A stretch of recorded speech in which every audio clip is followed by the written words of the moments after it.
Live on Joy 99.7 FM in Accra and Kumasi on Love 99.5 FM and over 30 affiliates across the country. Good evening and welcome to Newsnight. In the next 60 minutes, the lights will be kept on. That's the assurance from President Mahama as his government tackles the looming energy sector crisis amidst key plans to privatize ECG. And so there's a threat of power outages. But my brothers and sisters, don't despair. Like I said, you elected us to solve the problems. We would make sure that your lights stay on and that we do not have doomsday. We'll get to hear the World Bank's position on the ailing energy sector and its intervention. Given the challenges that Ghana was facing on energy, Ghana was not part of the first group of countries. But we have a roadmap that we can allow Ghana to be part of the second group generation of country that will be built next year. Okay. Plus, WAPCO begins conversations with their contractors to delay the scheduled pigging exercise, which will lead to a shutdown of the gas pipeline for another 2 weeks. So we engage the various contractors that are going to do various aspects of the work. They all confirmed to us they can delay the work to up to 2 weeks. We just need the confirmation. Plus, energy sector players are welcoming the appointment of John Abujinapo as Energy Minister designate. And it's not a small tax that that's been thrown at him. We can only wish him well and wish him that he does the right thing, engage the right people. Also coming up tonight, Minority Leader Alexander Afenyo-Markin slams President John Mahama for what he describes as code taught appointments after the president nominated the first three ministers designate to serve in his cabinet.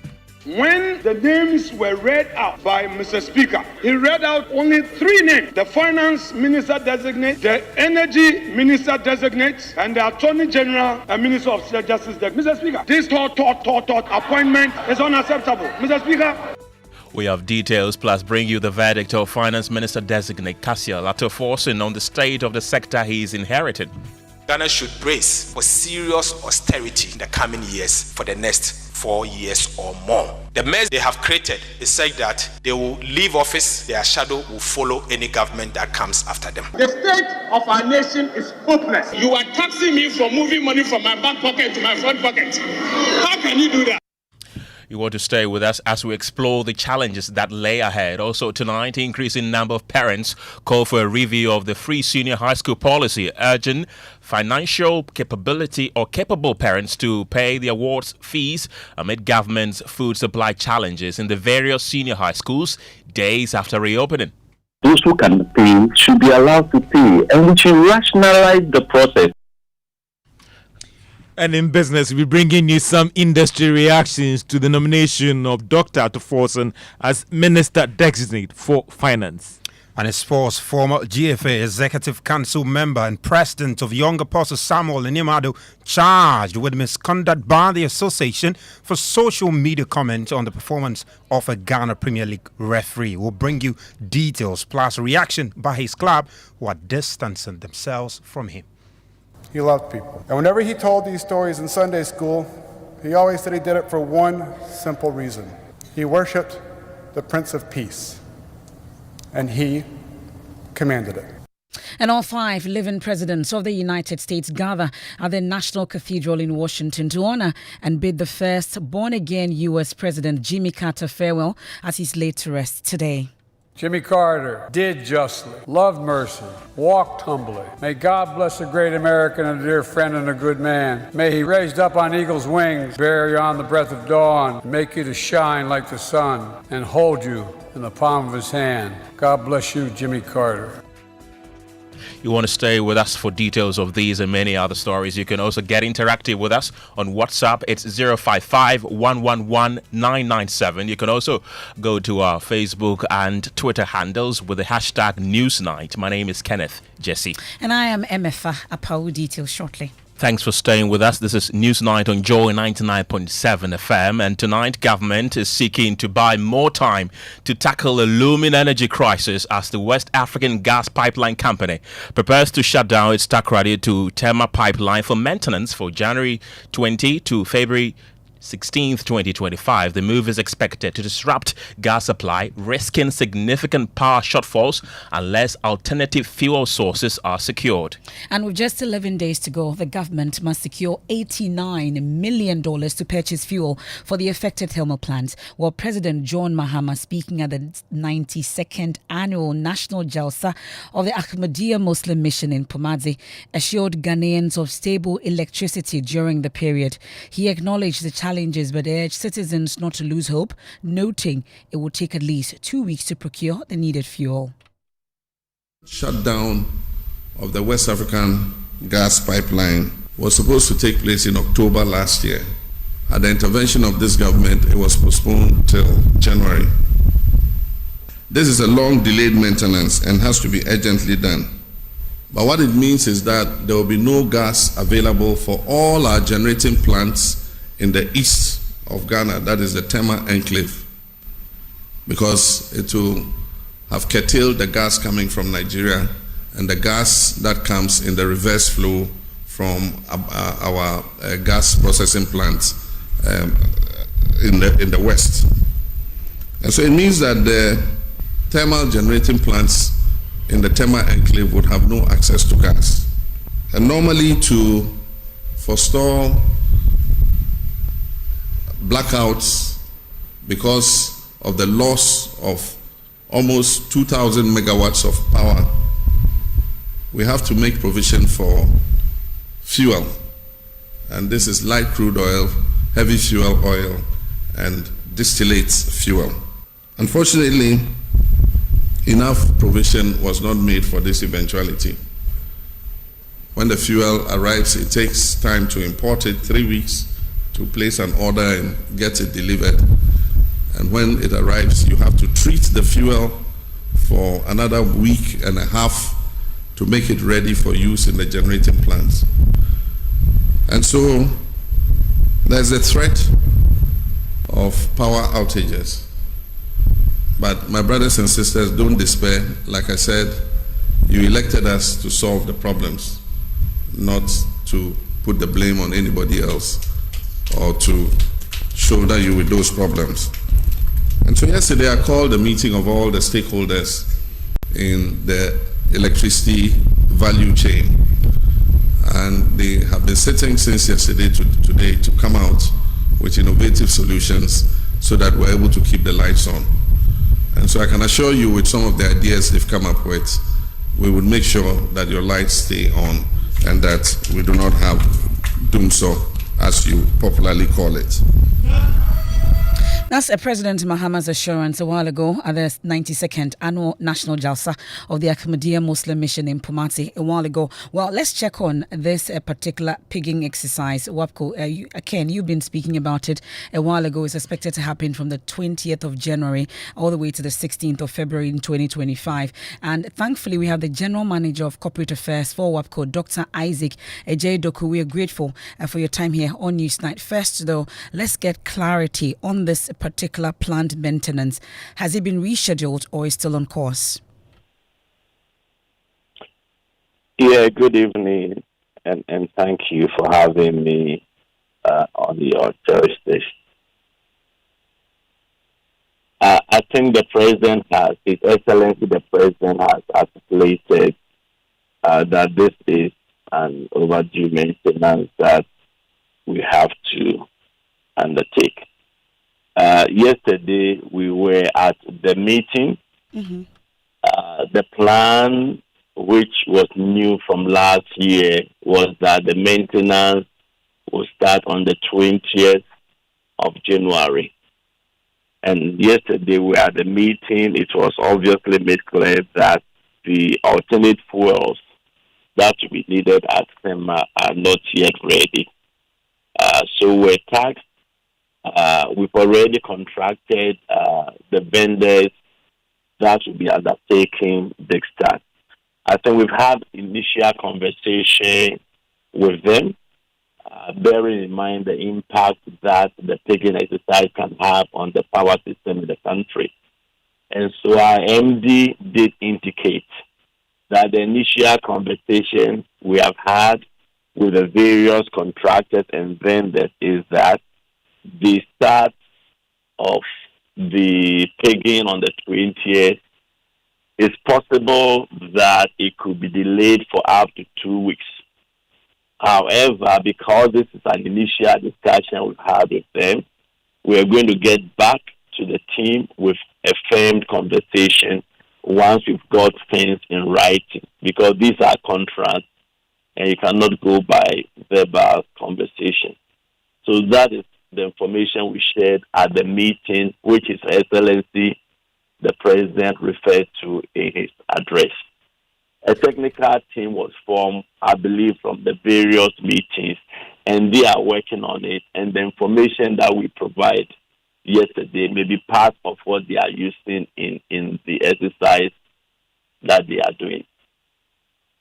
And then from that engagement that you talk about, at least you're still waiting for that firm confirmations from the contractors. Do we have any idea exactly when you can get that? I'm sure within the next 24 hours, we'll be able to get back to the ministry and convey that information back to them. But this is an overdue maintenance, as you've described it. What will be the impact of another rescheduling? As I did indicate, the pipeline has got two components. There's a component which is onshore on the land, which is mainly in Nigeria, and there's a component which is offshore, which is from Lagos Beach all the way to Takoradi. The onshore bit has been completed. So as far as the pegging exercise is concerned, we finished the first part. It's the second part, which is supposed to start on the 20th, and we've signed contracts and all of it already. And as indicated earlier, we've gone back, we've spoken to the various contractors. Is there a possibility that we could delay the start from the 20th? And that was the message my MD conveyed to the meeting yesterday. And so that, I would say, is the maximum that the various contractors have given to us, that possibly up to 2 weeks. It was a good discussion, so we're hoping that we will get it in writing as well. Whether it's delayed or not, some will say it's a slap that has to be received. So when we finally decide on when it should be done, are there any alternative measures in place to forestall any, crises that many are concerned about? No, that I think is up to, that is what the government and His Excellency has explained, that they are trying to get alternate fuel. Because if there's no gas at Tema, some of the plants in Tema, I believe, can use either gas or liquid fuel. So those are the measures that I think the government, His Excellency, refers to, that they are working around to see how they will get the alternate fuel that can be used at Tema. Okay, we are grateful. We'll definitely be checking in on you. And that's Dr. Isaac Ejedoku. He's a General Manager of Corporate Affairs at WAPCO. And it remains to be seen when exactly we're told that it looks like there will be that delay, which is very, very possible.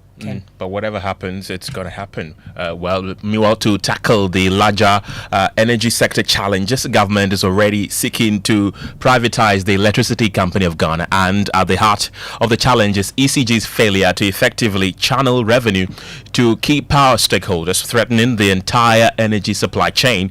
At a meeting with the World Bank President, John Mahama says privatizing ECG is an option on the table.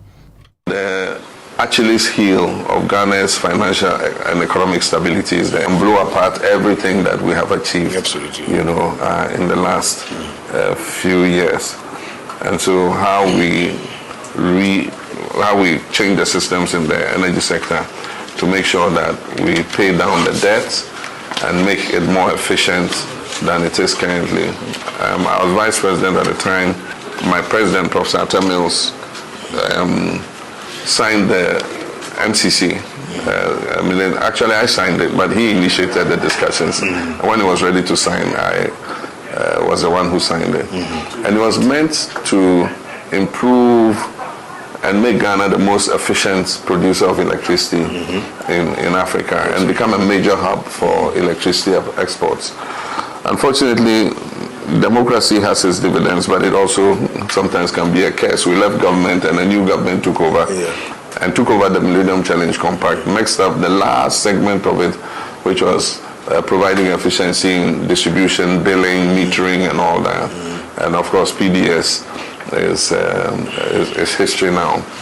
But we want to take a look at that again, because if we don't fix the Electricity Company of Ghana, we will continue to have a major problem with our whole power value chain. And so going ahead with privatizing the last point of distribution of electricity to bring in private sector efficiency is something that we want to take up again. So we've also been hearing in that meeting from the Vice President of the World Bank responsible for Western Central Africa, Osman Diagani, and he says they are more than ready to assist Ghana to solve the energy sector crisis. There's a but though. But let me here seize the opportunity to inform you that the President J. Banga and the President Adesina, respectively World Bank and African Development Bank, are convening a head of state summit on energy in Tanzania, Dar es Salaam, on January 7 and 28. Wow. Yeah, the 27 will be with the minister, and the 28 is on head of state. So the letter was sent 2 months ago. And I think we would be very honored to have you participating in the discussion. As part of this conversation, we had identified 15 what we call compact country to prepare their plan, which will make a combination of reform and investment that the World Bank can support. Given the challenges that Ghana was facing on energy, Ghana was not part of the first group of countries, but we have a roadmap that we can allow Ghana to be part of the second group generation of countries that will be built next year. So I think this could really provide an excellent years. Well, MFR, talks have already begun for the privatization of ECG with the International Monetary Fund, and the Akufo-Addo-led government, just before they left, agreed with the IMF on a roadmap to introduce private players into the electricity distribution network. And my colleague Michael Ashali has details of this roadmap. He's joined me in studio with details. Michael, what was the position of the former government regarding ECG privatization? Well, Kenneth, we know that the former government had already outlined plans to privatize the Electricity Company of Ghana. According to the third review document under Ghana's Extended Credit Facility Agreement with the International Monetary Fund, IMF, released in December 2024, a framework for privatization was being developed. Now, the report indicates that in collaboration with the World Bank and IMF, Ghana had prepared terms of reference to hire a consultant tasked with drafting a restructuring strategy to facilitate private sector participation in ECG's operations. However, this plan was contingent on the completion of a comprehensive technical and financial audit of ECG's operations. And I want to believe there were timelines given for this process. Yes, Ken, the draft restructuring strategy for ECG privatization was scheduled to be completed by the end of June this year, with cabinet adoption expected by the end of September. So based on Ghana's commitment to the IMF, the privatization process was projected to be finalized by the end of the year. Right. Thank you very much, Michael Ashali there. We know also that some experts in the energy sector agree that privatizing ECG could provide a long-term solution to its persistent challenges. We can hear from Executive Director of ACE, Ben Boachi, stressing that fixing ECG's operational issues should be a top priority. He spoke on upfront. But on the broader scale of things, I think we have to look at how we sustainably fix the energy sector. Perhaps into the later parts of the month, we need to do a stakeholder consultation around how we address the energy sector situation, generation planning, making sure that we are bringing on efficient power plants, because there are new generation of power plants that when we talk about efficiency, it means that it will use lesser amount of fuel to generate much more significant quantities of power. But key on the agenda, if government cares to fix this problem, is to let ECG go, as far as I'm concerned. That's what should be on the table if we really want to fix this problem sustainably. And I'm hoping that we won't continue to be dancing around the core issue of letting the distribution side go. That is the engine room. That is where the money is made. If we fail to do that, this conversation is not ending today. Well, so that's Ben Boache there, and we know that today there's been an appointment for that sector, and with all the challenges that this sector is faced with, John Jinapo has been appointed the minister designate. Experts are saying there's a lot on his hands that he has to deal with, but he's not the only man that has been appointed. Exactly. Well, we know also that the Finance Minister designate in that position has also been occupied, and the Attorney General, Ministry of Justice, Dominic Akutinga Ayene, has also been appointed. We know Casey Olato forcing, and we've been talking about it. It generated a lot of talk in Parliament, and we've been hearing from the Minority Leader. Yes, the Minority Leader, who has been described the move that has been adopted by President John Mahama as tot approach, and has also criticized the government for publishing the names before they were even read in Parliament. When the names were read out by Mr. Speaker, he read out only 3 names: the Finance Minister designate, the Energy Minister designate, and the Attorney General and Minister of Justice designate. Mr. Speaker, this tot appointment is unacceptable. Mr. Speaker, this is a government that promised a 24-hour economy in opposition. They told us that they were ready for government. Mr. Speaker, Honorable Minority Leader. Mr. Speaker, indulge me. Honorable Minority Leader. Yes, indulge me. Honorable Minority Leader. Is that how you are starting it? Please. Let me finish. Honorable Minority Leader. Yes. I'm just indulging you because you are a leader. This is a time slotted for correction of vote and proceedings. Yeah, with your leave. Mr. Speaker, this government, I'm talking for you, please, it's for you. Mr. Speaker, this government promised a 24-hour economy. Mr. Speaker, we expect them to be ready from day one.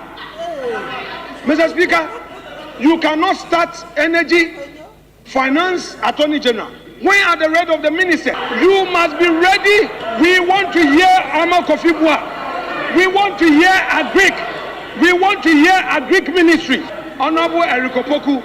Honorable Leader. Honorable Erikopoku. Honorable Minority Leader. We want to hear Agric Ministry. We want to hear roads and highways. Honorable Minority Leader. We want to hear lands and natural resources. Honorable Minority Leader. Education.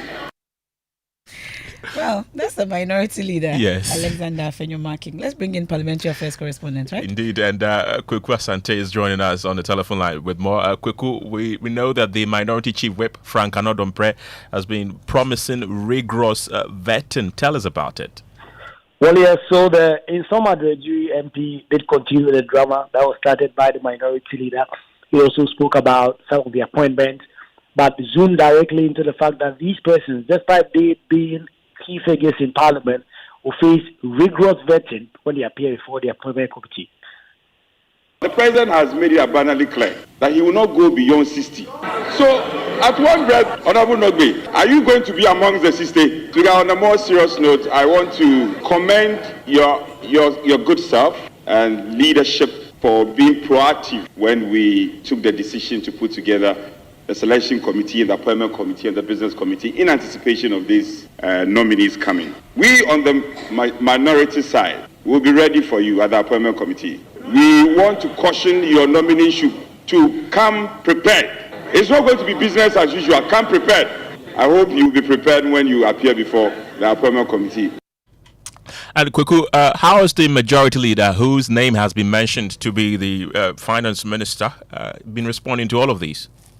So while all this was happening, he was seated in his chair, but his deputy, Emmanuel Lamba Kofi-Boa, did respond to both the Minority Leader and his Chief Whip. And he said that they appear to be saying a lot. And in particular, if you look at this week in Parliament, there's a lot that has been said by both the Minority Leader and his leaders and his members. He says the reason why they are speaking like that is simply because they want to vent their frustration after such a historic defeat in the last election. We've been indulging him because we understand this difficult transition, and we believe that we should allow him to basically bring out all the pains of losing. But we want to remind him that his responsibility is to ensure that the business of this house flows. And we expect you to be productive. We expect you to cooperate as we did to ensure that government business is done. For now, we are indulging you because we know the painful transition you are going through. Could we have an idea when the vetting will be done? Not at the moment. We expect that by next week there will be modalities for these three persons to be vetted. Parliament has taken 1 week or a little over a week break. In fact, they are not sitting tomorrow. They are not sitting the whole of next week. They will resume next 2 weeks, Tuesday, to continue business. But we expect that between now and then, the plenary will resume. The appointment committee will do its work. The understanding is that, and in fact, this was raised up on the floor, the standing orders regarding the reading of communication from the committee has been suspended, which means that even while the House is not sitting as a plenary, if the President nominates more persons, the Speaker of Parliament can simply minute that and refer him to the appointment committee to work on it. We understand next week, while the House is not sitting, some of these persons may be vetted, but the modalities itself will be actually published by Bernard Ahiafo, who is chairing this committee, by next week, so that we get to know when Atufo, St. John Jinapor, and Dominic Ayine will get their date before the appointment committee. That's Parliamentary Affairs correspondent Kweku Asante. Thank you. Right, let's go back to the telephone lines again and speak to Godfred Bobkin, who is an economist and professor of finance at the University of Ghana Business School. We want to understand what the selection of Dr. Cassiel Atoforsen as finance minister means for the economy. Professor Bobkin, thank you very much for your time. Looking at the enormous challenges, the economic turmoil the country has been plugged into, do you think that Dr. Cassiel Atoforsen is the right man for the job at this time? Well, good evening, and good evening to our cherished listeners. Well, I think from the party's perspective, you could see from when the party orchestrated changes in Parliament in terms of the leadership of the minority then, that they were putting a lot of premium on the economy, and they wanted to elevate that. From that, they chose Dr.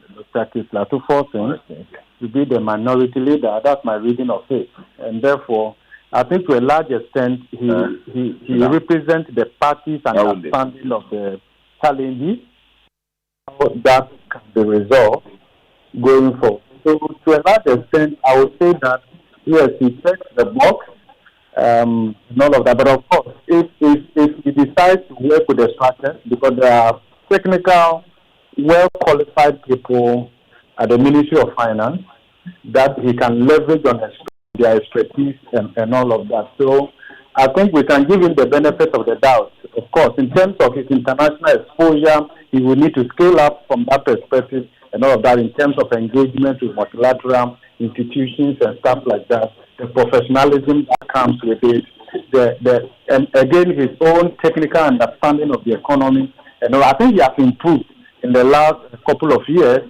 again, given his role as a minority leader and all of that. But at the end of the day, the task ahead is enormous, and I believe that this wasn't lost on them. And on the back of this, Ghanaians chose the message of the NDC over the MPP. So I want to believe that they are up to the task. Right, Professor Bobkin, kindly hold on for me. I'll come back to you, but let me briefly bring in Professor Lord Mensah, who is an associate professor of finance at the University of Ghana Business School. You've also heard about the nomination of Dr. Cassiel Atoforsen. What are the first things you think he should deal with if he becomes finance minister? Of course, we know the economic situation we find ourselves in. I'm expecting him to, from his first budget reading, that will be from March. The current budget that is being running is more or less a budget owned by the previous administration. And so the one that he's going to read from March, he will give us a signal of, a reorientation of the economy from the corridors of, government to the private sector. And we can see that from how government wants to spend.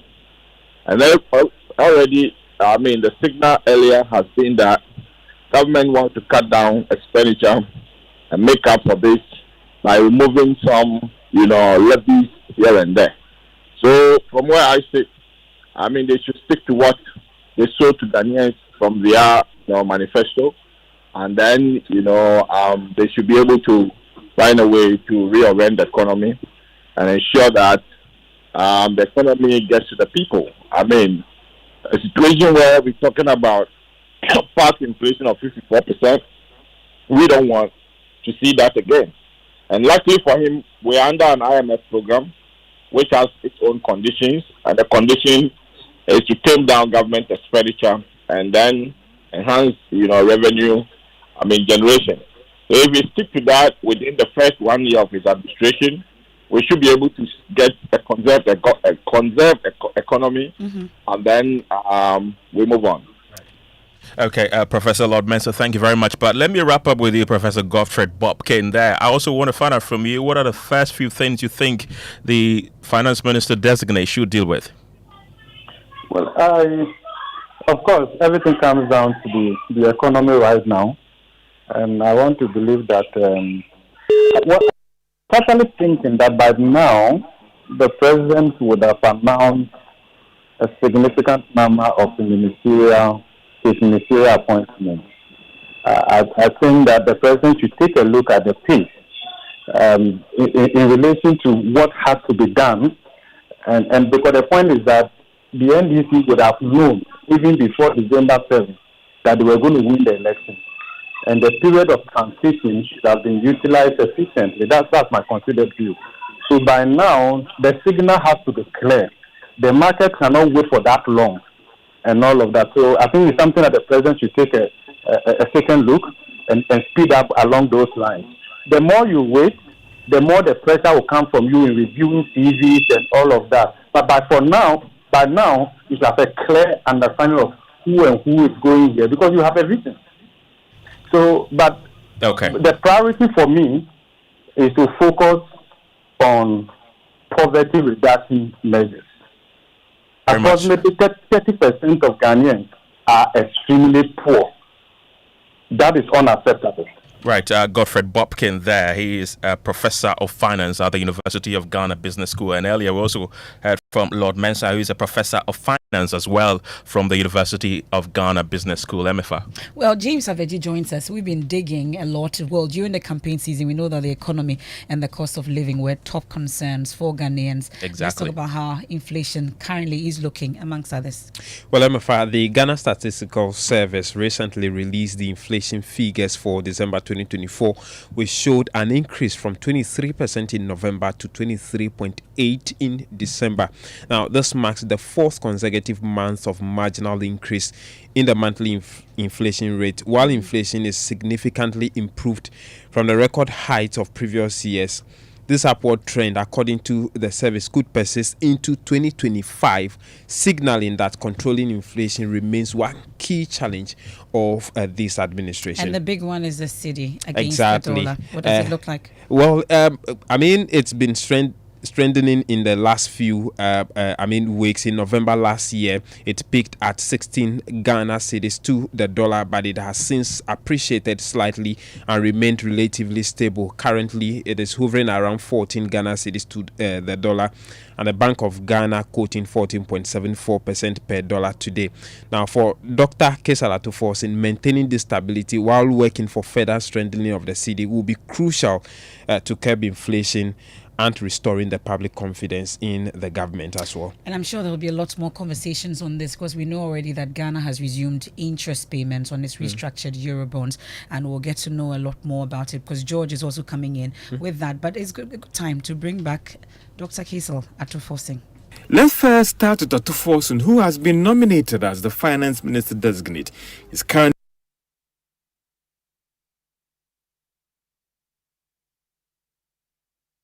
Let's first start. Well, George, I'm bringing your report ahead of time. I won't do that. What's in business? What's coming up? Well, we'll be exploring some of the other challenges that will lie ahead for the finance minister designate, that is Dr. Tuforce, and also some agri sector players attribute a rise in food inflation to failed government policies over the years. The business news on Newsnight is brought to you by MTN Business. Welcome to the new world of business. Kingdom Books and Stationery, your number one stop shop for all your office essentials, Pepsodent and Syntex tanks. You're welcome back to Business on Newsnight. Now, President John Mahama has finally nominated the current majority leader, Dr. Atuforson, as the finance minister designate. But what are the challenges that lie ahead for this person that will be leading one of the most important portfolios in this government? There is more in the following Business Desk report. Deal with if his nomination is approved by Parliament will be how to press ahead with the removal of some taxes promised by the party. One is the e-levy, the 10% on bet winnings, emission levy, and the imports levy on agric machinery. All these taxes, Joy Business understands, could result in government losing about 7 billion Ghana cedis every year. Therefore, one is not sure about the alternatives that he will propose when he becomes the finance minister. Dr. Forson will also have to deal with the push by the business community that they're being overly taxed and the need to review the whole tax structure going forward. When Atuforson was the Deputy Minister of Finance, he was in charge of revenue. Therefore, he may have the institutional knowledge to deal with this challenge. President John Mahama has also indicated that he will move to renegotiate Ghana's program with the IMF, and this is another challenge that he may have to deal with as a finance minister if his appointment is approved. This is because the IMF has maintained that it is open to review Ghana's program only if what is being proposed is in line with the target under the program. How will Atuforson also deal with the huge budget deficit for the first quarter of this year and in the coming month? How will Atuforson also deal with the huge budget deficit for the first quarter of this year and in the coming month? Again, meeting the necessary debt payment to investors in the coming month. Will Atuforson also press ahead with the current monetary policies of the Bank of Ghana that has helped in stabilizing the Ghana cedi at least for more than 1 month? And that is a Business Desk report. Meanwhile, the Ghana National Chamber of Commerce and Industry have also been sharing their expectations about the finance minister designate. Let's hear from Stephen Mason. He's the president of the association. For us in the business community, it's really an exciting news in the sense that Dr. Atuforson has been in that ministry and in that position as a deputy minister. So he comes now as the minister with a lot of experience and know-how, especially that he's been there. One of the things we expect the new finance minister is to ensure that we have a business-friendly environment. That is key. We're also looking at taxes. I know during the campaign of the current government, they talked about scrapping some taxes. We look forward to that. And also, what incentives are they also looking at bringing to the business community as to ensure that the 24-hour economy can be realized? Stephen Mason is the president of the Ghana National Chamber of Commerce and Industry. Some players in the agri sector are attributing the rising food inflation to failed government policies over the years. Latest data from the Ghana Statistical Service showed that the rising food prices was a major driver of inflation for last year. This resulted in government missing its end-of-year target. The December rate reached 23.8%. Edward Karawa is one of those industry players the Joy Business has been engaging. We all know that from the beginning of the year, we have not invested enough in agriculture. We have also conducted some activities that undermined agricultural production. For instance, galamsey activities have been severe in 2023 and has affected agricultural production. So it is not surprising that food prices are going up and then they continue to drive up the national inflation. Yes, one will want to say that, the planting for food and jobs has worked, as government has always been touting it to be a success. But you see, how do you convince the ordinary Ghanaian who goes to the local market to buy foodstuffs that planting for food and jobs program has been successful? Edward Karawe is an agri sector player. Now, the World Bank says it is committed to ensuring the completion of the $150 million Bon irrigation project. The project, which is the second phase, will require additional funding to support the $30 million for its completion. Addressing the media on the tour of the inspection of the project, World Bank Vice President for West and Central Africa, Samiji Anek, emphasized that the organization's efforts aimed at championing the completion of the program. The small and medium, enterprises that are presented by the foremost that I have seen here. because private sector agriculture by definition is a private sector activity. It's a family business, it's cooperative, etc. But to make sure that those people will continue to be encouraged really to invest their resources and to spend time on it. I think definitely the overall environment also have to be much more conducive. So the work will continue. Osman Adian is the Vice President of the World Bank in charge of West Central Africa. Now, EcoBank says it will move to review the loan repayment terms for the affected customers at the Kantamanto market. Managing Director Abdul Sepoku said the bank will continue to engage its clients in the market. She spoke to Joy Business after paying a welcome visit to the affected customers at the market here in Accra. So at EcoBank, we are always looking for opportunities, not just to do business, but also to do good. Being one of the systemically important banks in our country, and of course having supported SMEs from our inception, once we heard of the fire outbreak and the repercussions for our customers, I thought it was very necessary that I lead my team to come and commiserate with them and to empathize with them, and above all of that, to show our support. And that's why we've decided to support them financially with concessionary interest rates and a moratorium and flexible interest rates. Indeed, we've also taken them through the various products and solutions we have that would help them. For us, banking is a relationship, it's a partnership, and therefore it's very important that we support one another regardless of the times. Abdul Sepoku is the Managing Director for EcoBank Ghana PLC, and that's all for business on News Now. And it's time for sports. It was Bowen. Are we looking forward to the Sports Minister Designate being nominated very soon? Yes, we're looking forward to that. We are waiting. It does appear it's one day, maybe 3 ministers appointment. So this wait man to see. said Afenyo-Markin. We'll see when that will be done. But before the sports minister is announced, some development at the quarters of the Ghana Football Association and its Young Apostles president, Ghana Premier League side Young Apostles, their president Samuel Animado, has been charged with misconduct by the Ghana Football Association's disciplinary committee for a social media post complaining about the performance of referee Maxwell Hansen. The former GFA Executive Council member described referee Hansen as the man chosen by the FA for their dirty jobs, which has put the integrity of the league in disrepute. His comment comes following accusations or concerns raised by Accra Lions following their game against Dreams FC.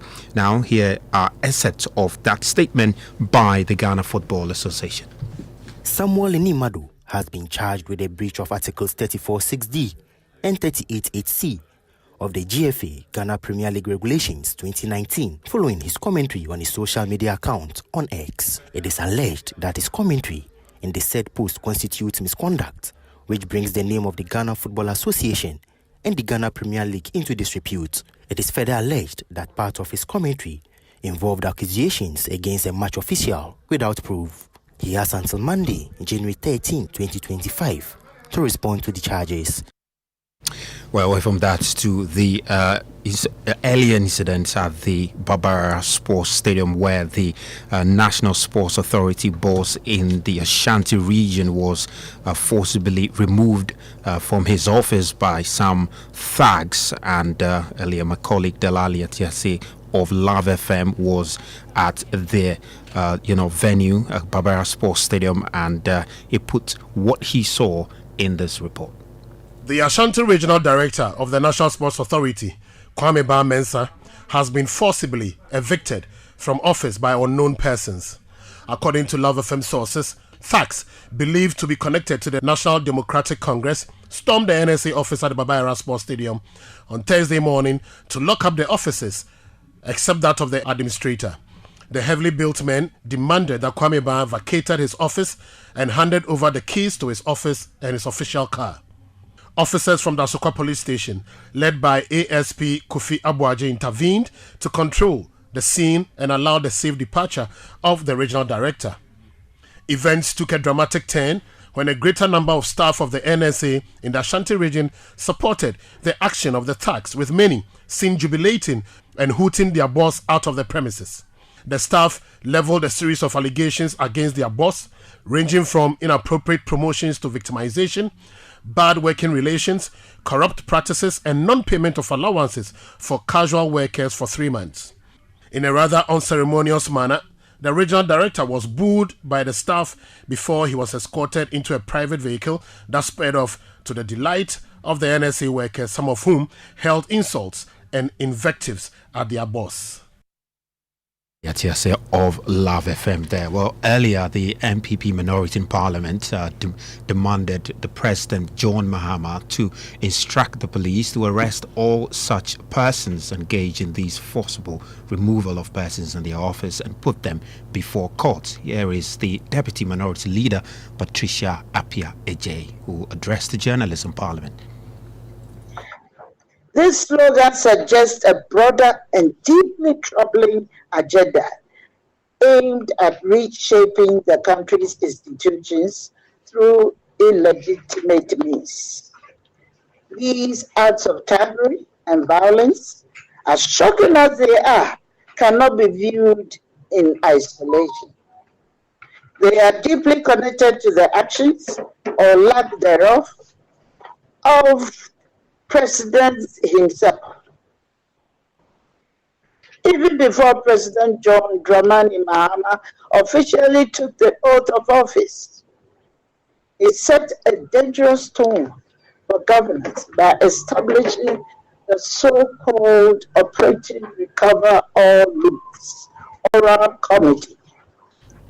Well, away from Parliament, though, calls are intensifying for a review of the free senior high school policy to allow financially capable parents to pay their awards fees, and the Conference of Heads of Assisted Secondary Schools, CHAS, has appealed to parents and guardians to supplement their children's food supplies as the National Food Suppliers Association cites an inability to deliver food to schools. Well, the suppliers blame the situation on the absence of a clear payment agreement and uncertainty over whether the current administration will honor arrangements made by the previous government. In response to the growing crisis, many parents are urging the government to introduce a flexible payment system. You can listen to some of them when they called into the Super Morning Show today. Those who can pay should be allowed to pay, and we should rationalize the process. How can a buffer stock go buy things and distribute the whole country when they can get, the school can get it? Let us scrap the whole idea of buying from buffer stock. Let the schools go to their local market. So we have fed them from the local market before they came to school. There should be a special department maybe under GS to look at importing the importable items like the tin tomatoes and things they need to import, rather than giving it to people who add their profits to it. Somebody has to go into audit of who manages the supply of the food. You know, there are canteen people who are pilfering food. We know all over the years. I have never ever understood why the country will say for somebody like Justin Sian, Dr. Sian of Japan, Ibrahim Mahama, Nana Akufo-Addo, President Kufo, and their likes, and MPs and chief executives. I've never understood this, that their children should enjoy free education. They, at least, reasonably, they have some coins. They can pay their children's school fees. We have thousands and millions of them in Ghana. This free SHS thing, the problems were there from day one. When it was envisaged, professors of high repute have spoken, they were all shunned, they were insulted, and blah, blah, blah. Now we are back to the same problems and the same square. Well, the problems are there. Buffer stock here, food here, this here. The best solution is that Mahama shouldn't cancel it. It's already been brought upon Ghana. We have all money. It shouldn't be cancelled. The schools should be day schools. More schools should be day schools. Once the day schools are there, people will be fed from the house.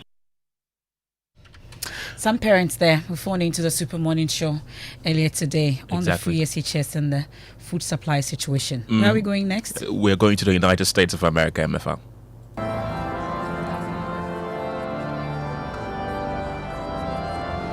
And earlier today, all 5 living presidents or former presidents of the United States gathered at the National Cathedral in Washington to honor and bid the first born-again U.S. President Jimmy Carter farewell as he's laid to rest later today at his hometown in Georgia. Well, we can hear first from his grandson who paid glowing tributes to him. He loved people. And whenever he told these stories in Sunday school, he always said he did it for one simple reason. He worshiped the Prince of Peace, and he commanded it. The bedrock of my grandfather's faith comes from the Apostle Paul's letter to the Romans, chapter 8, 1 through 18, 38 and 39. There was also a tribute by U.S. President Joe Biden. I was a 31-year-old senator, and I was the first senator outside of Georgia, maybe the first senator, to endorse his candidacy for president. It was an endorsement based on what I believe is Jimmy Carter's enduring attribute: character, character, character. Because of that character, I believe, is destiny. Destiny in our lives, and quite frankly, destiny in the life of the nation. And that's U.S. President Joe Biden there. May the gentle soul of President Jimmy Carter rest in perfect peace. 100 years. Wow. Indeed, that's not a year anybody May can we get. all be blessed. Amen. Like that. Well, we have personality profile coming up. And guess who's here? A+. Wow, the freshly minted MP of our time. Yeah, honorable. The newest honorable in town. Well, that's how we wrap up today's edition of Newsnight. I bet you want to hear from Ato Forson some of the things that he said over the period. We'll get to hear him shortly. Yes. Ken, let's go. Yes, Ato Forson has been making comments criticizing the outgone administration about how they handled the economy. Let's listen.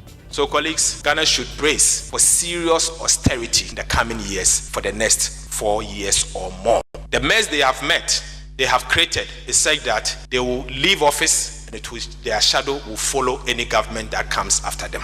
Commercial lenders and others will have to accept a reduction in interest and principal payment, or risk default or non-payment. So the question is, you accept the haircut no matter how bad it is. It doesn't matter whether you get ugly, because obviously if you don't accept it, then there will be non-payment. So I would prefer to be ugly than not to get my money at all. If, for instance, I have a bank account and I've been called upon that, Mr. Speaker, I am transferring money from my personal wallet, my personal bank account, to say my wife's bank account, or to say my own mobile money account. Mr. Speaker, they are saying that they are going to tax me.